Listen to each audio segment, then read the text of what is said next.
Shalom semuanya. Haleluya, silakan duduk. Now we are train the trainers. Ini semua pasukan bala tentaranya Pastor Hari. Ya saudara, bangga dong kita sore hari ini. Benar saudara?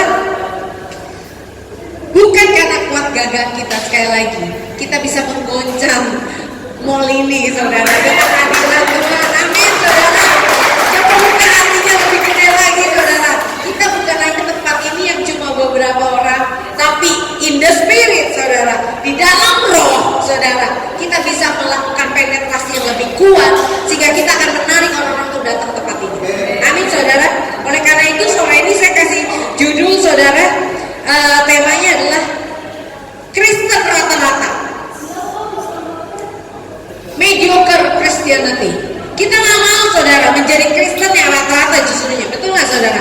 Sebagai tadi yang sore saya sudah katakan bahwa kita ini sedang menantikan kedatangan Yesus, dan kita harus justru menjelang kedatangan Yesus menjadi orang-orang yang gak biasa-biasa. Katakan kiri kanannya, kamu bukan orang Kristen biasa-biasa. Amin. Kita nggak bisa menjadi orang Kristen yang rata-rata saudara. Amin. Kalau kita menjadi orang Kristen yang rata-rata saudara, dunia nggak tertarik. Karena dunia sana itu menyatakan dirinya lebih hebat lagi saudara. Amin. Oleh karena itu kita benar-benar harus bertobat menjadi Kristen yang rata-rata.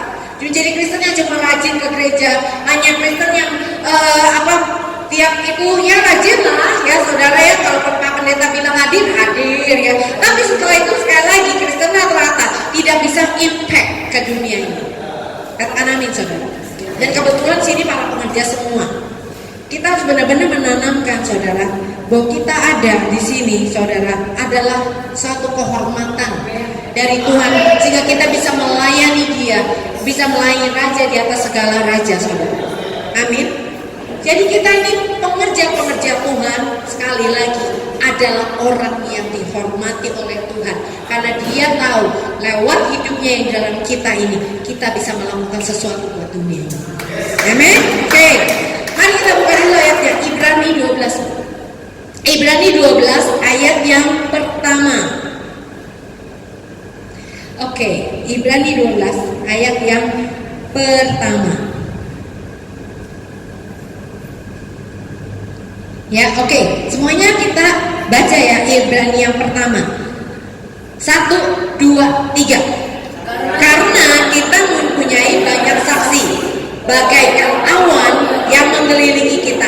Marilah kita menanggalkan semua beban dan dosa yang begitu merintangi kita, dan berlomba dengan tekun dalam perlombaan yang diwajibkan bagi kita. Anda sadar atau tidak sadar saudara, Anda ada di dalam pertandingan iman yang diwajibkan bagi kita masing-masing. Katakan pertandingan. Kalau di dunia kita mau pertandingan, wow, orang-orang kalau dalam pertandingan, misalnya pertandingan lari 100 meter persegi, meter persegi lagi ya, 100 meter ya saudara, mereka pasti mempersiapkan diri dengan luar biasa, betul nggak saudara? Mereka akan tiap hari berlari supaya pada saat pertandingan itu mereka bisa menang. Amin. Tapi kita sebagai anak-anak Tuhan bukan lari jarak pendek saudara. Kita ini dalam pertandingan iman yang ada lari maraton. Lari maraton dengan lari jarak pendek itu pasti beda. Pengaturan lari kita, fisik kita, nafas kita itu pasti berbeda. Dan lari maraton ini perlu ketekunan, perlu daya tahan yang tinggi saudara. Oleh karena itu kalau kita ada di dalam pertandingan iman yang diwajibkan sama kita, gak ada orang Kristen yang rata-rata bisa dari situ. Orang yang ada di dalam pertandingan iman di mana Tuhan adalah orang yang benar-benar udah siap memakai semua apa yang Allah berikan kepada dia untuk dipakainya di dalam pertandingan iman itu saudara. Sampai seperti Rasul Paulus katakan saudara, 2 Timotius, coba kita lihat 2 Timotius 4 ayat 7. Seperti Rasul Paulus, dia bisa berkata gini saudara, bisakah kita juga akan mengatakan seperti ini saudara? aku telah mengakhiri pertandingan yang baik. Aku pakai Amplified Bible ya. Yang layak, terhormat dan mulia. Aku telah mencapai garis akhir. Aku telah memelihara teguh iman. Setiap kita dalam pertandingan iman, Tuhan mau dengar ini pada saat kita pada akhirnya nanti, saudara. Bahwa kita bisa mengakhiri pertandingan iman kita dengan baik. Banyak orang awalnya berlari dengan cepat karena dia pikir itu lari jarak pendek. Pada saat sampai baru 100 meter, untuk terus sampai 5.000 meter dia nggak kuat. Karena apa? Dia udah ngos-ngosan. Karena dia salah strategi. Anda tahu di dalam pertandingan iman ini, saudara, kita perlu strategi-strategi dari Tuhan. Katakan amin. Oleh karena itu, di dalam setiap anak Tuhan, kenapa anak Tuhan itu bisa menjadi Kristen rata-rata, saudara? Yang pertama tadi, dia nggak tahu bahwa dia itu ada di dalam pertandingan iman yang diwajibkan oleh Tuhan. Teman-teman, kita di dalam pertandingan iman ini, saudara, perlu sadar bahwa ada persiapan buat kita. Setiap kita hamba-hamba Tuhan ini yang melayani para pekerja semuanya, ketika kita melayani hari Minggu, itu bukanlah hari kita show. Itu adalah hari di mana justru kita adalah sudah siap membawa sesuatu yang dari Tuhan. Dan ketika bertemu dengan jemaat, kita siap untuk change them, transform them. Mereka ke tempat ini, mereka mengalami satu perubahan. Mereka mengalami transformasi. Mereka tidak lagi bisa berpikir seperti mereka waktu datang. Mereka benar-benar bukan lagi hanya menjadi konsumerisme. Karena jemaat Tuhan hari-hari ke depan, kita kalau nggak siapin mereka, mereka akan mati di dalam pertandingan iman ini. Ketika mereka hanya sebagai penonton, mereka hanya sebagai memiliki sifat hanya sebagai konsumer, termasuk pengerja. Saya udah lihat banyak pengerja juga bijak mentalitasnya adalah menerima. Di dalam kita menjadi Kristen rata-rata, orang Kristen rata-rata adalah semua penonton. Kristen rata-rata adalah Kristen yang hanya mau menerima. Ketika kita menjadi anak Tuhan, saudara, ketika kita ada di pertandingan ini, kita harus benar-benar tajam bahwa kita dipilih oleh Tuhan untuk menjadi pemberi-pemberi. Katakan amin, saudara. Ketika kita ada di tempat ini untuk bisa melayani, saudara, kita udah siap, benar-benar udah siap. Hari Minggu, saudara, itu bukannya hari apa ya, saudara ya? Misalnya contoh WL, ya. Contoh WL. Kalau WL biasa rata-rata, ya WL rata-rata loh yang ada di sini sih ada. Ya. Kalau WL rata-rata, saudara, dia cuma sibuk untuk siapin lagu. Ya cari lagu, ini enak nih ini, oh gue suka nih, gue suka. Ya saudara, WL yang spesial, extraordinary, yang ada yakin dia ada di pertandingan iman.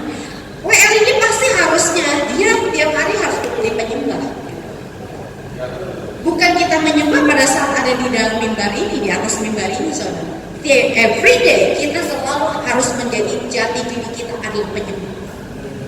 Kenapa? Sekali lagi ketika kita berhadapan dengan jemaat, saudara, mereka ini ada orang-orang yang perlu dari urapan Anda, urapan penyembahan Anda.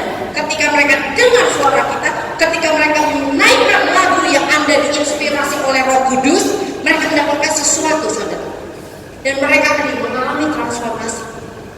Jadi semua kita yang ada di gereja, yang sebagai hamba-hamba Tuhan, kita ini sedang dipakai Tuhan untuk reinforce mereka, untuk mendesak di alam spiritual, karena ada orang-orang yang duduk di sini yang Tuhan mau lepaskan dan Tuhan mau pakai hidup mereka. Amin, saudara. Jadi kita sendiri sebagai hamba Tuhan harus benar-benar bergantung sama Tuhan. WL harus berdoa, harus mencari lagu, tanya Tuhan minggu depan, you want apa yang kamu mau kerjakan, lagu apa yang Tuhan mau, lagu apa yang harus ini ada sesuatu yang akan melakukan sesuatu yang besar lagu-lagu kita. Benar, saudara. Jadi kita gak bisa lagi untuk hidup di akhir daripada akhir zaman ini menjadi Kristen yang rata-rata. Gak bisa menjadi pekerja gereja yang rata-rata. Gak bisa kita khotbah cuma juga rata-rata. Karena kita hari-hari ini, saudara, harus membangun generasi. Sekali lagi, bangun generasi. Tidak bisa Kristen rata-rata yang membangun generasi.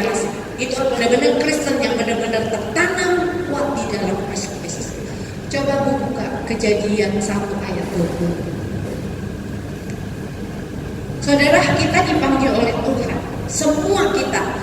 Ini adalah buku pegangan kita untuk kita ada di dunia. Coba ya kita baca dulu ya. Kejadian 1 ayat 26, mungkin kita baca aja sama-sama karena semua ini hamba Tuhan. 2, 3. Berfirmanlah Allah, baiklah kita menjadikan manusia menurut gambar dan rupa kita, supaya mereka berkuasa atas ikan-ikan di laut dan burung-burung di udara dan atas ternak dan atas seluruh bumi dan atas segala binatang yang merayap di bumi. Maka saya bacain, maka Allah menciptakan manusia itu menurut apa? Gambarnya. Menurut gambar Allah diciptakannya dia, laki-laki dan perempuan diciptakannya mereka. Ayat 28. Allah memberkati mereka, lalu Allah berfirman kepada mereka, beranak cuculah, bertambah banyak, penuhilah bumi, taklukkanlah itu, berkuasalah atas ikan-ikan di laut dan burung-burung di udara dan atas segala binatang di bumi. Di mata Tuhan, ada tahu sebagai orang pencipta, let's say aku menciptakan kursi. Untuk aku nggak bisa menciptakan kursi tanpa aku tahu tujuan kursi ini untuk apa. Pasti aku udah pikirin, ini model kursinya begini, ini kursi ini bisa tahan untuk berapa kilo orang yang duduk di atas itu, dan fungsi kursi ini adalah untuk apa. Tentu seorang pencipta harus memikirkan tujuan-tujuan dari apa yang dia akan ciptakan. Katakan amin, saudara. Nah, demikian pula Allah. Waktu dia mau menciptakan Adam di muka bumi ini, dia juga sudah tahu apa yang menjadi tujuan manusia ini untuk ada di muka bumi ini. Dia tak pernah di otaknya Tuhan menciptakan manusia yang loyo, manusia yang rata-rata, manusia yang tidak bisa apa-apa, saudara. Anda lihat, dia ciptakan manusia itu serupa segambar siapa? Allah sendiri loh. Yes, memang itu bukan bicara secara fisik tentunya. Itu bicara tentang kualitas internal kita, kualitas roh kita, kualitas jiwa kita, saudara. Apa yang ada pada alam, dia benar-benar ciptakan itu manusia seperti dia. Hebat kan, saudara? Apakah Anda selama ini atau saya bisa melihat Allah itu cuma sesuatu yang biasa-biasa? No. Jadi Allah, di hatinya Allah, jauh sebelum ada Adam, saudara, dia sudah berkata, aku akan menciptakan manusia yang serupa segambar dengan dia. Dan manusia ini dikasih kerjaan apa, saudara? Untuk memenuhi bumi. Untuk memenuhi bumi, terus akan diberi kuasa untuk menaklukkan bumi ini, saudara. Bukan menaklukkan sesama manusia, tapi bumi ini harus ditaklukkan. Amin. Berarti kalau kita lihat dari ayat ini aja, kita udah tahu manusia kualitas apa yang Allah ingin. Amin, saudara. Kualitas manusia, kualitas apa yang dia ingin. Apalagi kita sebagai anak-anaknya. Wow, saya begini aja saya sangat bergairah, saudara. Karena saya tahu hidup kita di dunia ini untuk bisa keluar dari rata-rata, bahwa kita harus memiliki tujuan. Kalau kita hidup di dunia tidak memiliki tujuan sebagaimana apa yang Allah berikan, saudara, kita pasti akan menjadi Kristen yang rata-rata. Contoh ya, misalnya Ibu Karlina sama saya, ya saudara. Ibu Karlina hari ini lagi nganggur, dia nggak punya tujuan apa-apa hari ini. Ya saudara, nggak punya apa-apa di rumah. Terus saya bilang, Bu Karlina, kita ke Grand Indonesia yuk. Kira-kira dia akan jawab apa? Yuk. Ya. Kenapa? Karena dia hari ini gak ada tujuan apa-apa. Dia gak ada tujuan akan dia lakukan sesuatu, saudara. Oleh karena itu ketika saya belokin aja, yuk kita ke Grand Indonesia yuk, dia langsung mau. Betul gak? Tapi seandainya Ibu Karlina hari ini dia udah set hari ini, tidak, jam 12 saya harus kesini, saya harus melakukan ini, jam 2 saya akan lakukan ini, jam berapa dia udah punya satu tujuan hidupnya sepanjang hari itu. Ketika saya telepon sama dia, Bu Karlina, kita ke GI yuk. Udah sorry, Priscilla, gak bisa. Kenapa? Karena saya ada ini. Ngerti gak, saudara? Gak mungkin dia mau ikut sama saya, karena dia udah set hari itu ada tujuan.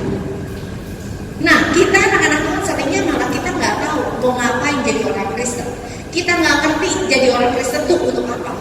Oleh karena itu dia datang ke gereja ya biasa-biasa saudara. Karena itu dia pikir apa? Orang Kristen memang harus ke gereja. Orang Kristen memang harus melayani. Karena tapi dia nggak punya pikiran yang bagaimana, yang harus ada sesuatu yang Tuhan ingini, bahwa tujuan ilahi Tuhan itu yang harus terjadi. Amin saudara. Yuk kita harus benar-benar memulai lagi ini gereja yang luar biasa. Saya percaya ya, kita punya tujuan ilahi. Ini akan Tuhan terus akan tambah-tambahkan jiwa-jiwa itu saudara. Ya, jadi kita benar-benar perlu tahu banget bahwa di keluarga Allah yang ada adalah orang-orang yang benar-benar extraordinary. Jadi untuk menjadi keluar dari Kristen rata-rata saudara, kita pertama tadi harus tahu tujuan ilahi kita. Ya, selama kita nggak tahu tujuan ilahi kita, maka kita akan diombang-ambingkan dunia ini, saudara. Ya, lalu kita lihat lagi, saudara. Haleluya. Anda lihat ya, saudara, ketika Tuhan memanggil pahlawan-pahlawan Tuhan, kalau kita lihat dari Alkitab, saudara, kita lihat misalnya dari kitab Kejadian sampai Wahyu, itu ada Henokh, ada Nuh, ada Abraham, Ishak, Yakub, Yusuf, Musa, Samuel, dan semua pahlawan-pahlawan iman itu, saudara. Kita nggak lihat mereka itu orang-orang yang biasa-biasa, saudara. Mereka itu adalah orang-orang yang benar-benar yang memiliki yang hati ikut Tuhan itu serius, saudara. Sehingga Tuhan mempercayakan mereka satu tugas yang mulia. Tuhan tidak pernah memanggil orang malas. Sekali lagi, Tuhan gak pernah memanggil orang malas. Abraham itu orang kaya, dia punya kerjaan yang luar biasa, dipanggil oleh Tuhan. Siapa lagi saudara? You name it. Paulus itu guru yang hebat, ahli Taurat yang dahsyat banget, yang sibuk setengah mati. Dia bisa dipilih Tuhan dipanggil. Musa, siapa dia? Pangeran Mesir, orang terdidik gitu. Yesus itu miliknya. Amin. Dan dia bukan diubah menjadi orang yang seperti dunia bentuk dia, tapi justru mereka dibalikkan. Mereka mengalami transformasi sampai mereka benar-benar bisa menjadi alat buat kemuliaan Tuhan. Demikian pula kita saudara. Gak ada di tempat ini saudara yang dipanggil oleh Tuhan hanya untuk melakukan hal-hal yang kecil. Saya pernah bertanya sama Tuhan saudara. Saya tuh dulu kuliah itu suami saya di belakang saya perkenalkan. Silakan Pastor Hendra Rusli. Oke. Jadi kami itu berdua saudara dulu pacaran waktu kuliah gitu ya saudara, sampai akhirnya kita nikah, terus kita kerja segala macam. Saya dulu di Bank Danamon, suami saya di Denpasar. Tapi waktu di tahun 95 kita mengalami perjumpaan dengan Tuhan. Ya saudara, dulu kita dari aliran yang lain ya saudara ya. Sampai akhirnya tiba-tiba teman-teman saya tuh suka aja kalau di kantor kan enak ya ngajak orang, makanya di kantor suka cerita nih saudara. Nanti pasti akan ketangkep kayak model saya ini saudara ya. Teman-teman saya suka cerita, persekutuan doa deh, gitu-gitu dia cerita, persekutuan doa di rumahnya dia, kemarin dia bersaksi lah, pokoknya apa yang terjadi di persekutuan dia. Sampai saya ini kan turut suami ya saudara ya, jadi nggak pernah ke persekutuan. Tapi karena dengar cerita-cerita teman-teman ini saudara, jadi saya pengen gitu. Jadi teman saya juga ngajar-ngajarannya ngajakin saya ke persekutuan doa, karena saya selama ini saya tolak terus. Tapi karena aku haus ya bahasa roh ya saudara ya, karena gak enak hati, akhirnya saya bilang oke deh saya ikut gitu. Jadi pada suatu hari saya ikut ke persekutuan doa di tempat di Duta Merlin saya ikut. Nah saya kan dari aliran yang lain ya, yang pakai Maria dan segala macamnya itu saudara, gak pernah dapetin satu khotbah yang benar-benar seperti di persekutuan doa ini. Saya bilang sama teman saya, itu pendeta hebat banget ya, saya bilang. Kok dia tahu ya hati gue ya gitu. Oh dia kayak bacain sesuatu yang ngerti kan, yang selama ini saya mungkin simpen, tapi itu pendeta bla gitu kan, saya merasa kayak kesentuh gitu. Nah sejak itu saudara, saya mulai rindu gitu, saya rindu untuk mendengar firman-firman yang benar-benar seperti itu. Lalu saya ajak suami saya, yuk kita ke gereja ini yuk, kan waktu zaman itu dipajang koran-koran, ada gereja kan, gereja di hotel ini, gereja di hotel itu gitu ya. Nah suami saya ajak, nggak mau, pokoknya nggak mau ya. Tahu nggak saudara, sampai gara-gara gereja kita berantem. Tapi akhirnya saya berdoa, saya cuma bilang berdoa, Tuhan saya mau loh Tuhan dengar firman seperti yang saya pernah dengar itu. Saya rindu sih untuk bisa dengar firman yang itu, dan saya mau suami saya dengar firman seperti itu. Setiap hari saya doain saudara ya. Ini suami saya baik, suami saya tuh rohani gitu loh ya, menurut alirannya itu ya saudara. Dia sangat apa ya, maksudnya dedicated banget gitu ya. Sampai pada satu waktu tuh bilang saya, nggak usah paksa. Jadi saya nggak pernah lagi minta pergi ke gereja manapun, nggak pernah lagi saya mau ke persekutuan doa manapun. Saya bisa hanya belajar berdoa sebisa saya. Apa yang saya mau saya bilang ke Tuhan. Pokoknya Tuhan saya mau sama-sama dengan firman yang luar biasa itu, yang seperti saya alami itu. Tahu saudara, 2 bulan saya diam aja, saya ikutin lah. Pokoknya saya pada di hati saya rindu banget untuk persekutuan doa ya saudara. Tapi saya ikutin Tuhan. Akhirnya setelah 2 bulan itu saudara, saya tes. Kita ke gereja ini yuk.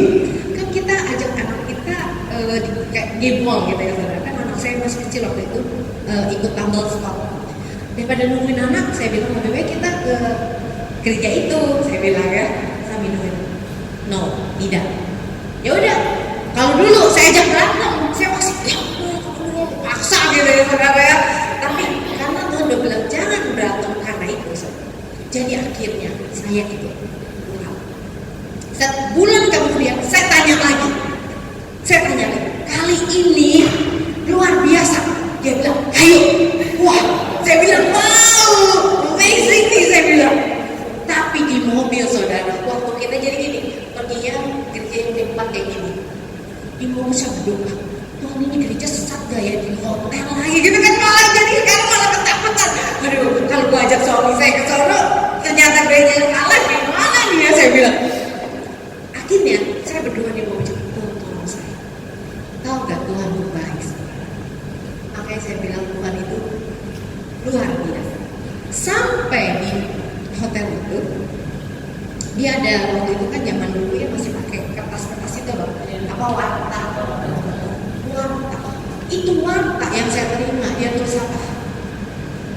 Yang Matius itu yang pokoknya buah seseorang itu sesat atau tidak. Sesat atau tidak sesat itu dilihat dari buahnya. Pada saat itu kan nggak sebenarnya terlalu general ya, tapi itu Roh Kudus oh ini oke, gereja ini oke. Jadi saudara, kita masukkan di situ. Sejak itu saudara, suami saya nggak akan lepas ya saudara. Pagi kita ke gereja awal kita, sore kita ke gereja yang ini saudara, pulang balik sampai akhirnya kita dibaptis. Di situ kita mengalami kehidupan dengan Tuhan. Setelah 2 tahun kemudian, kita langsung full time Pak, coba. Baby langsung belajar berenang di laut.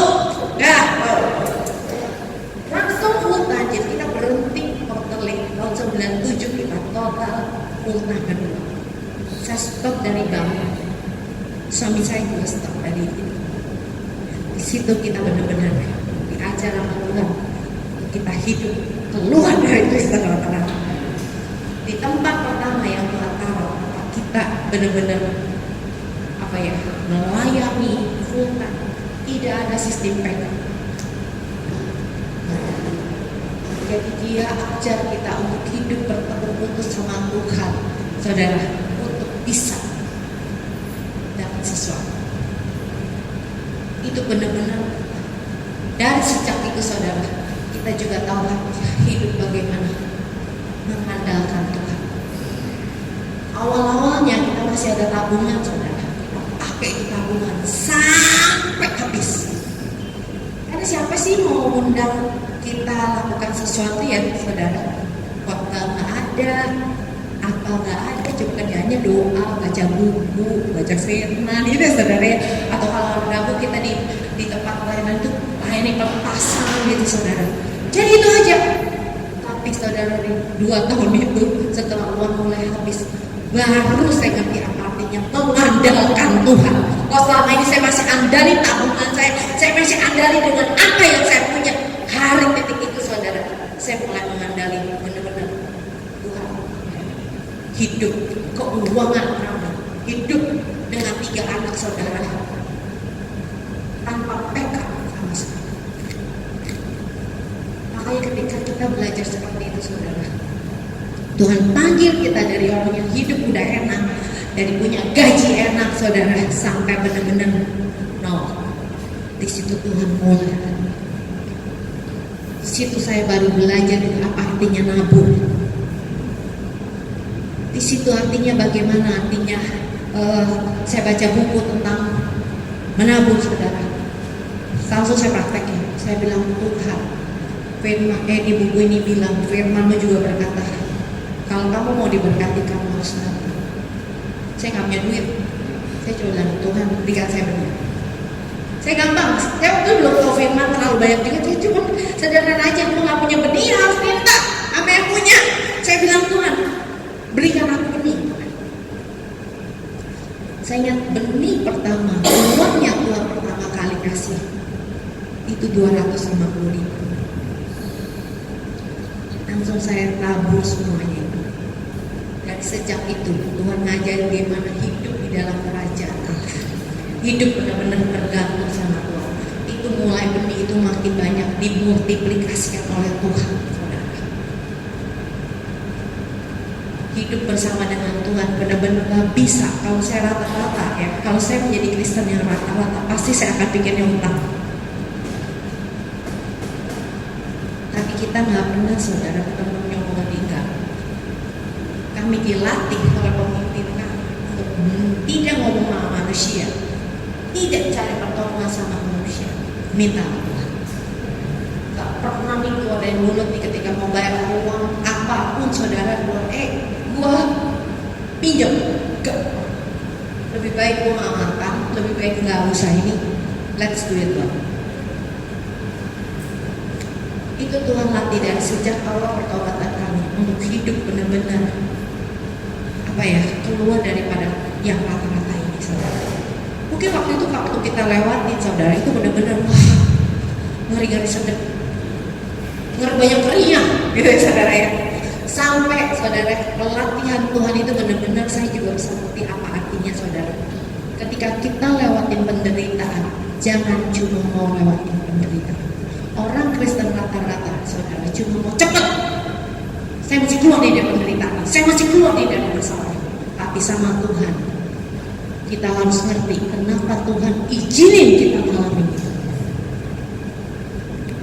Jadi waktu kita sampai satu titik saudara, saya pernah ngalamin namanya stres. Karena apa? Ya tadi karena nggak ada uang, pembantu ini habis gitu. Padahal di sini nggak tahu ya saya ada duit apa enggak ya saudara. Tapi nggak juga kita bayar. Tapi tiap hari itu dia bilang, ini habis itu habis uang saya langsung dulu. Udah kayak sakit perut dan hanya mau gitu ya. Mesti gimana nih gitu kan? Di titik itu saudara saya benar-benar ngalamin namanya sampai pernah stres Pak. Itu rasanya udah mau sampai bilang gini sama Tuhan, itu iblis ya saudara. Ketika kita dalam kondisi paling rendah itu, iblis itu ya suaranya garing banget saudara. Apa yang dulu kita kayaknya banggain saudara, dia langsung balikin ke kita. Dulu saya waktu mau jadi full time, jadi hamba Tuhan, dia bilang, kamu akan diberkati, kamu tidak akan, Tuhan akan merawat kamu gitu ya. Sekarang waktu dalam kondisi tahun 99 itu saudara, itu iblis rubah semuanya. Dia ngomong gini, mana kamu kata diberkati? Kamu tuh mau ngomongin Tuhan, hamba Tuhan tuh diberkati, kamu kan enggak gitu ya. Ya suara-suara itu terus menuduh saya sampai saya tuh kayak kesedot kayak aduh, iya nih gue mau ngomongin itu. Nah, di Paulus seperti itu saudara, kayaknya benar. Waktu dia kata seperti itu, saya mulai yes, aku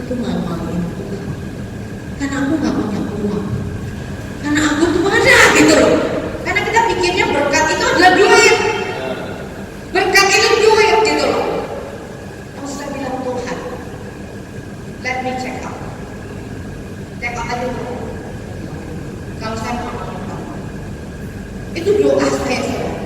Dan hari itu ketika saya ngomong itu, kita lagi ada acara besar. Acara besar, kita harus doa bersama para penatua kita. Saya nggak mau doa, saudara. Itu kondisi saya udah nggak mau doa. Saya bilang udah, kamu pergi aja sendiri doa. Itu suami saya dipakai Tuhan. Dia paksa saya untuk pergi ke doa itu. Pergi sekarang. Jadi benar-benar akhirnya saya ceret kaki saya. Orang Kristen biasa-biasa tuh ngeret ya, kaki suruh ibadah. Aduh ya deh, suruh pelayanan. Aduh iya deh, ya deh, saudara. Diseret kakinya, saya nggak mau. Pada saat itu saya sampai di tempat doa itu, saudara. Saya cuma kerjanya 2 jam nangis, menangis, mengasihani diri sendiri, nangis terus sampai kayak itu saya masuk ke dalam satu lubang yang gelap kayak dalam gitu. Itu hamba-hamba tuh udah tumpangin tangan ke saya, itu nggak berasa apa-apa, nggak ada apa-apa. Saya terus masuk.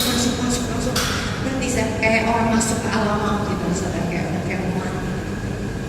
Tapi di titik itu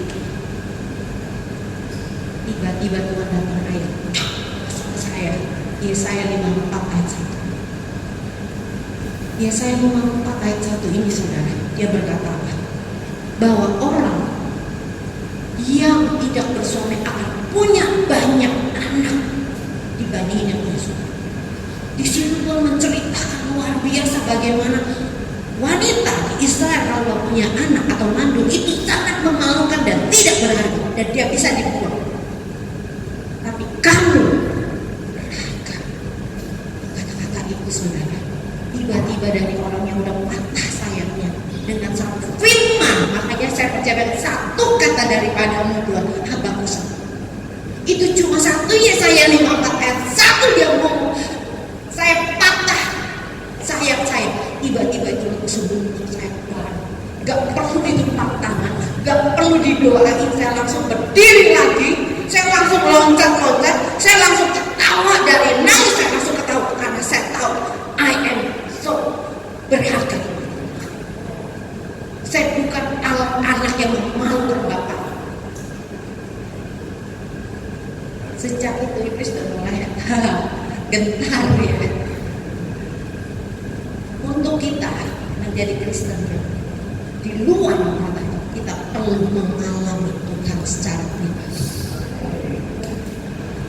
Gak ada orang yang bisa jadi Kristen yang extraordinary, saudara. Bukan berarti kata saya bilang saya extraordinary. No, kita sampai ketemu Tuhan Yesus kedua kali pun tetap kita masih akan terus dibawa sama Dia. Karena Dia terlalu besar, Dia terlalu indah, Dia terlalu perkasa, Dia terlalu wow, semuanya Tuhan. Tuhan mau kita keluar dari Kristen yang lama. Alami Tuhan secara pribadi. Jangan mudah kita mencari pertolongan dari dunia ini. Jangan mudah kita menarik pertolongan dari manusia. Bukan berarti kita nggak bisa awal selingkuh. Tapi yang terutama kita harus bertekuk lutut dulu sama Tuhan. Karena Dia selalu punya jawaban buat kita. Walaupun nggak saya bilang, oh langsung kamu doa, langsung dijawab. Enggak. Kenapa? Dia sedang kita dalam pertandingan iman, saudara. Dia latih ketekunan kita. Seberapa kamu mau dilatih, seberapa kamu mau terus mengejar Dia. Bukan berarti Dia nggak jawab. Ingat, Dia adalah Bapa kita. Setiap masalah buat kita itu penting buat Allah kita. Itu penting buat Dia. Tapi Dia perlu mendidik kita. Di dalam kasih itu pasti ada didikan. Di dalam kasih itu pasti ada pengajaran. Karena Dia tidak akan menjadikan kita anak-anak yang gampang. Jadi sejak itu, saudara, saya masalah ada nggak? Itu udah tahu belum. Tapi dalam saya udah berubah. Di dalam saya selalu lihat ada harapan. Setelah itu apa lagi yang Tuhan ajar saya? Ajar pakai beberapa hari setelah kejadian satu ayat dari firman Tuhan itu, berapa hari kemudian ketika saya bikin susu buat anak saya, tiba-tiba ada ayat Amsal 18:21. Itu lagi bikin susu. Amsal 18:21. Saya ingat ayat ini. Hidup dan mati dikuasai oleh lidah. Wow, Tuhan kamu mau ngajar saya apa? Setelah anak sekolah saya langsung masuk. Saya minta ayat Tuhan, saya minta ayat dengan mulut saya. Saya mulai pakai, saya dikasih ayat Yohanes 10 ayat 10. Yesus datang memberikan kita hidup dengan segala keluhan. Saya mulai memperkatakan firman itu. Saya mulai, Tuhan kau datang ke dalam hidupku, bukan membuat aku untuk menjadi seperti. Aku tahu mau memberikan aku sesuatu hidup yang berlimpah. Mau memberikan aku anointing yang berlimpah. Mau memberikan aku hidup yang memiliki tujuan yang berlimpah. Wah, pokoknya saya ngomongin tuh ayat saya ngomongin, langsung 2-3 saya ngomongin terus saudara, sampai saya breakthrough. Di mana pembantu saya kalau ngomong, Bu, ini habis, aku nggak deg-degan, aku nggak perutnya mules, saudara, karena saya tahu itu pasti akan datang. Amin, saudara. Jadi, yuk kita keluar dari Kristen yang biasa-biasa. Kita harus memiliki mental yang benar-benar pejuang. Peperangan kita di akhir daripada akhir ini akan semakin sengit. Mungkin hari ini kita masa damai saja sebenarnya. Belum kita lihat dengan benar-benar kita alami. Tapi kita benar-benar perlu, ayo aja sedikit demi sedikit Tuhan ajarin kita untuk mengalami perjumpaan dengan Tuhan dan perjumpaan dengan firman. Karena ke depan ini apa yang Tuhan ajar kita itu akan menjadi senjata-senjata buat kita. Sekali lagi Tuhan ngomong, kita ini adalah lover of God and warrior of God. Kita bukan hanya kekasih-kekasihnya Tuhan, tapi kita juga adalah pejuang-pejuangnya Tuhan. Kita nggak akan sanggup menyelesaikan pertandingan iman kita kalau hanya hidup biasa saja. Amin, saudara. Mari saya akan tutup dengan ayat ini, saudara. Efesus 2 ayat yang ke-10. Haleluya. Saya akan bacain dari New Living Translation, tapi udah bahasa Indonesia. Efesus 2 ayat 10 katakan, sebab kita adalah maha karya Allah.